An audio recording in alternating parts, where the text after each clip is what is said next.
Wes, consumer spending is shifting, and bourbon lovers have started pursuing cheaper bourbons. But is the discount really worth the sacrifice of quality? Yeah. You want to find out? Then stick around.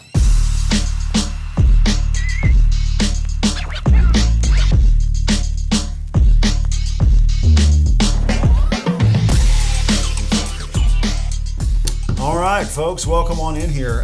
We're glad you joined us on this fine Friday. It is the world famous Bourbon Real Talk show, and we can say that because people tune in from all over the world, and we're so thankful for all of you, but we are especially thankful for our patrons. These are the people, the real MVPs who make this show happen. So those names you see on the screen right now are the patrons who are on our top tier levels. We have tons of levels, but these are the top tier who really believe in what we're doing. They support the mission of the channel, and so that's why we're here filming for you today.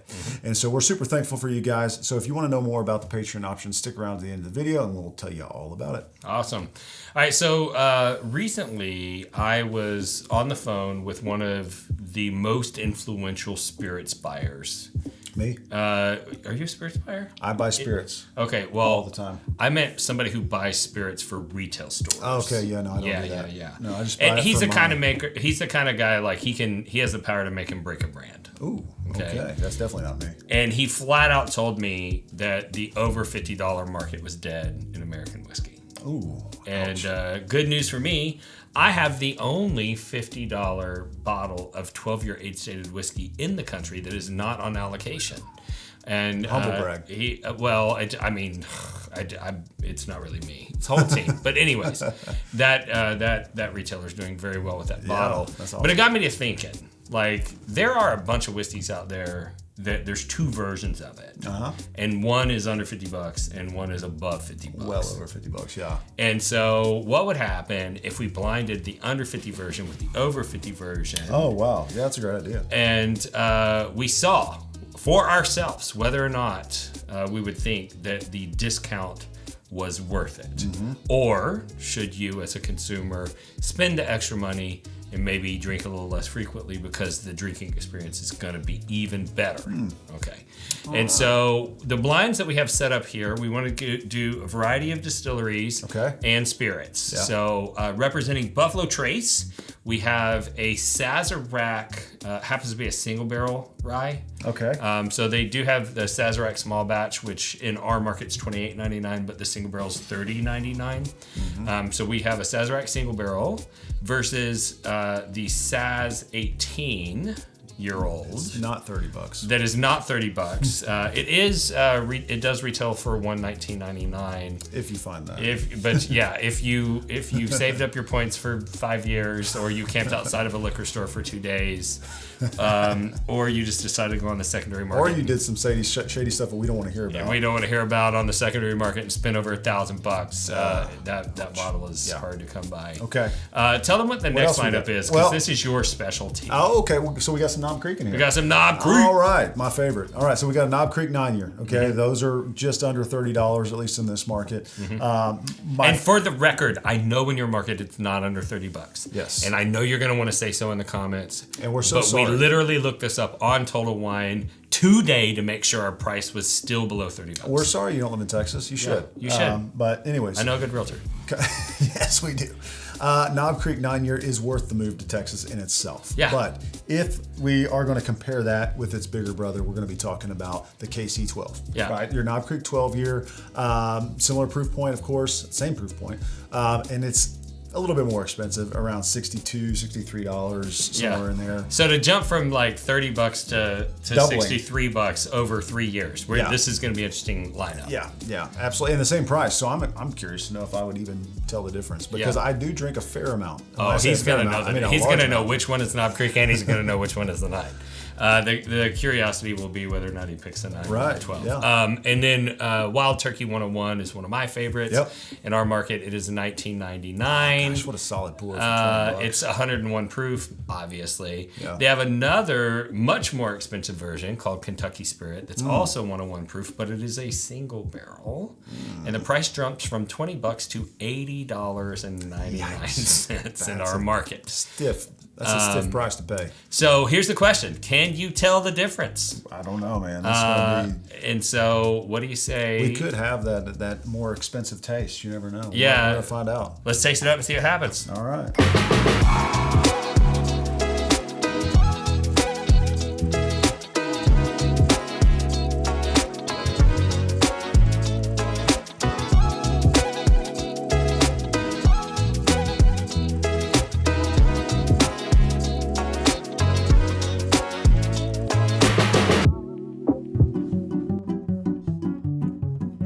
What are you doing?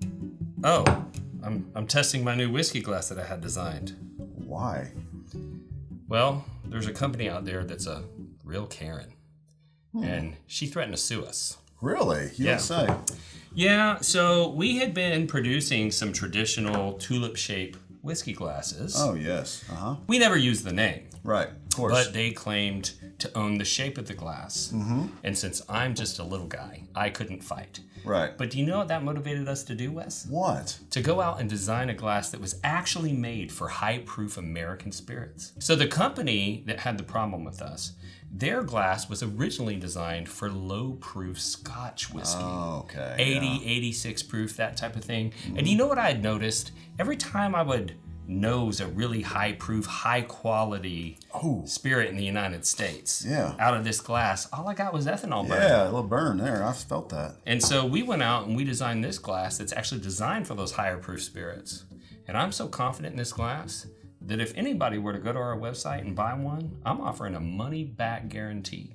Wow. If you get that glass to your house and you find yourself one of these traditional tulip-shaped glasses and you nose a high-proof spirit side by side and you can't tell the difference, I will gladly give you your money back. So what you're saying is they can really stick it to the Karen and support the little guy by going to bourbonrealtalk.com and ordering one of these with absolutely no risk. They could get their money back if they don't prefer it nosing it to the other? Absolutely. Okay. And if you love small business and you like sticking it to Karens, that's the way to go. Stick it to Karen. bourbonrealtalk.com. Cheers.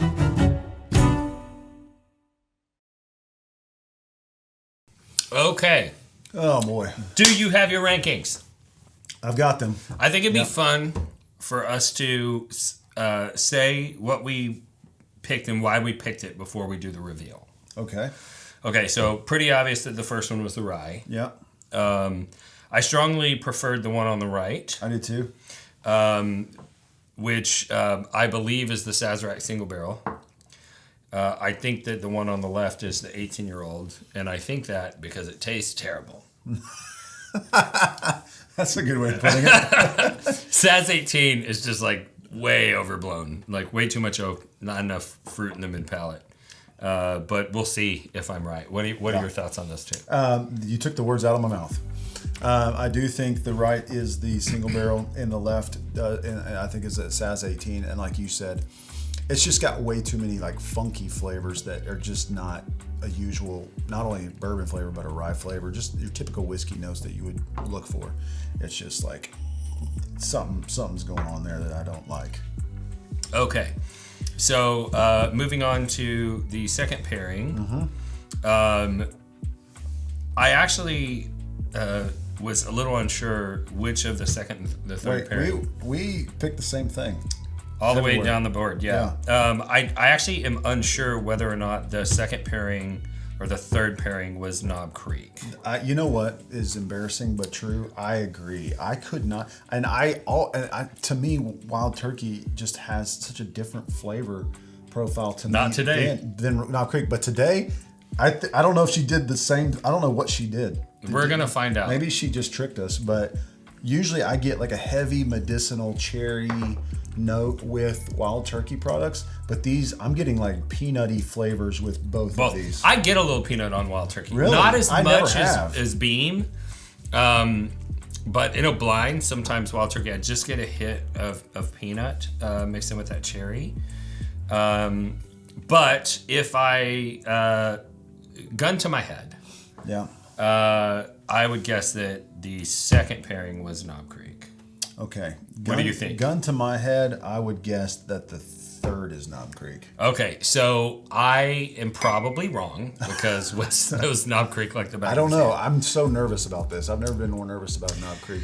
Now, on the second round, I picked the one on the left because it had a nicer bouquet of like fruit notes in the mid palate for me, and the one on the right was a little too much barrel influence, a little too barrel char, which may be why I think it's Knob Creek, because I'm thinking maybe the Knob Creek 12 has more barrel char, but I have screwed up Knob Creek blinds on this show in the past, and Wes has never.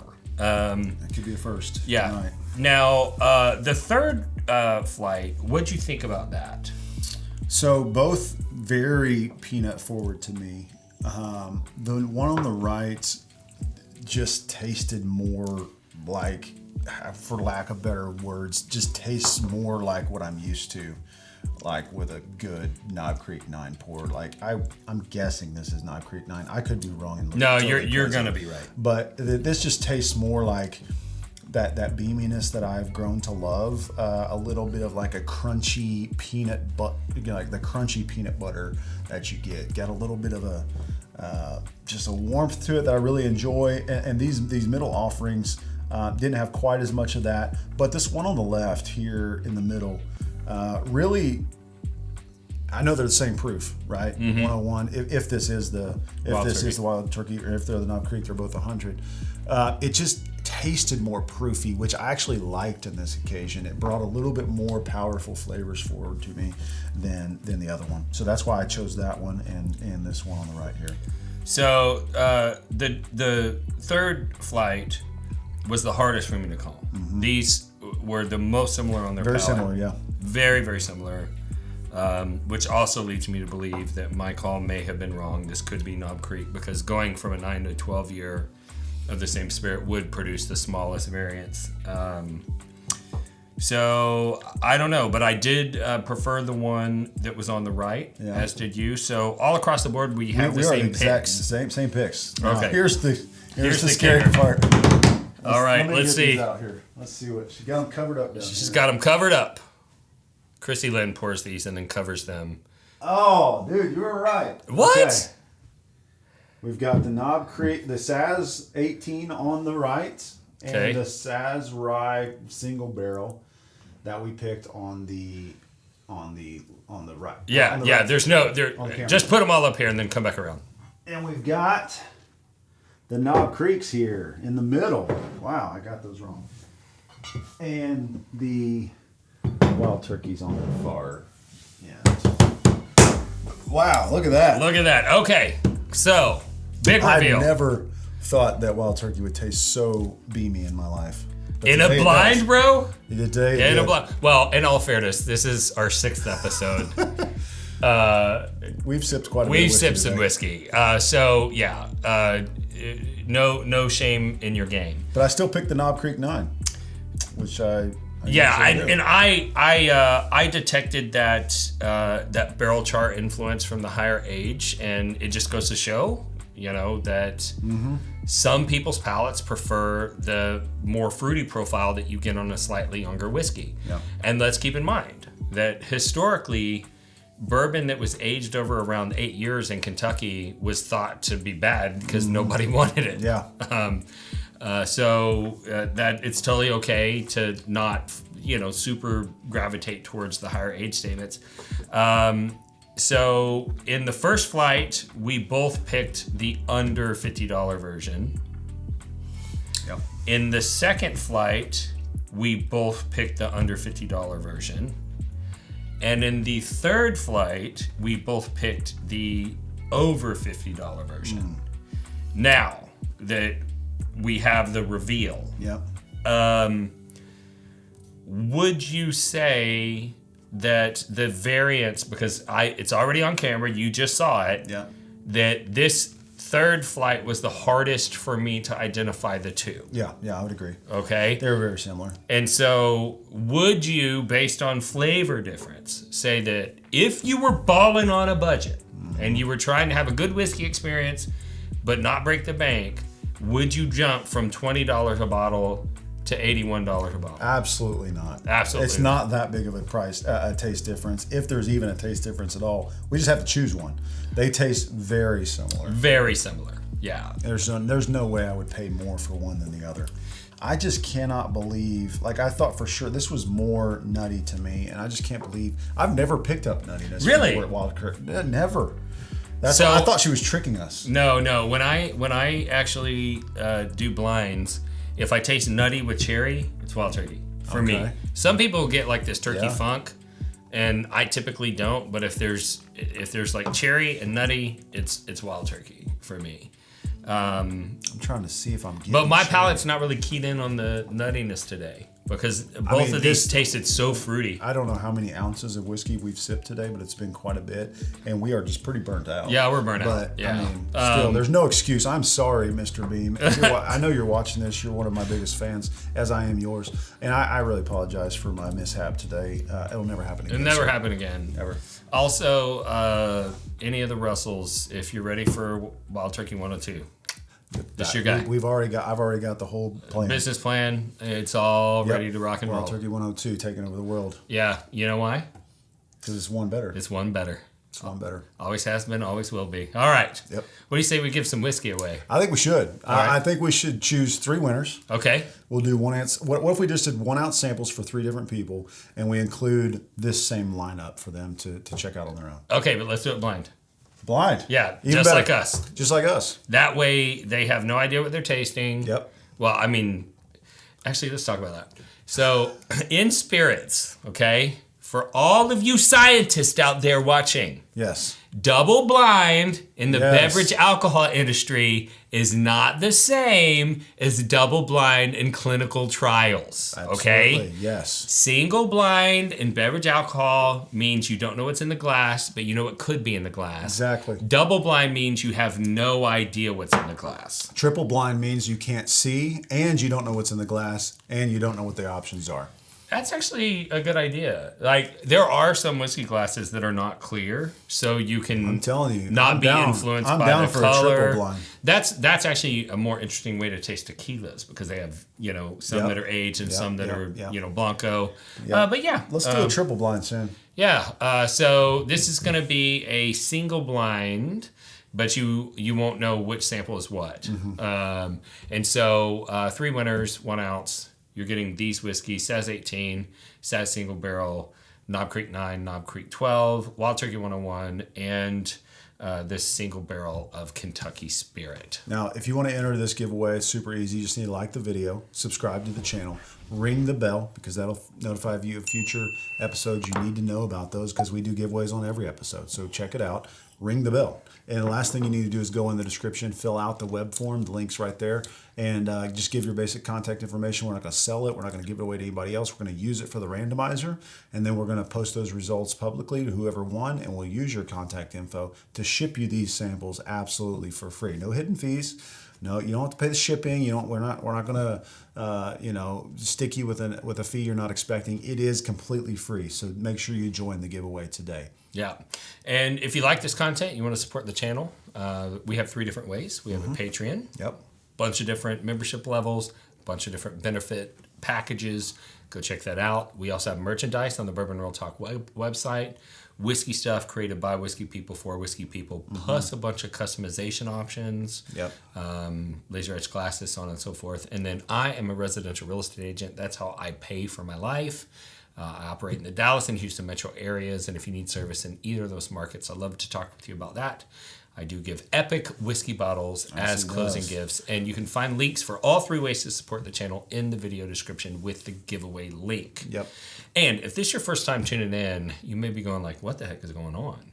And we'd like to tell you why we do what we do. Of course, we love whiskey education and history, but we care more about people. And what we've learned is that whiskey has a power to bring people together, and sometimes even people that wouldn't have connected with each other. And so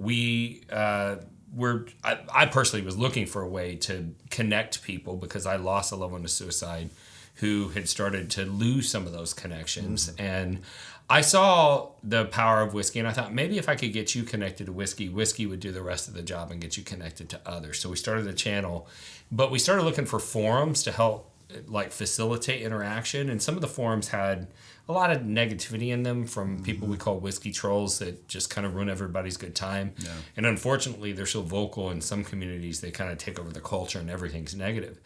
And so those people taught us two things. One, we needed to have a forum that didn't have that negativity. We do have it now. It's called Bourbon Real Talk Community. It is one of the world's largest American whiskey enthusiast forums, and it's absolutely free and it's troll-free. It's been so successful. In fact, we started our own suicide prevention and intervention nonprofit called livestayproject.org. Yes. And all that's administered inside the whiskey world. But there was a second thing that negativity taught us, and that was if those individuals can hate a stranger online, there's nothing that keeps us from loving a stranger online. Yes. And that is why we end every episode the same way, and that's this. If you woke up this morning and you're unsure whether or not anyone loved you, just know that we love you. We'll see you next time on Bourbon Real Talk. Cheers. Cheers.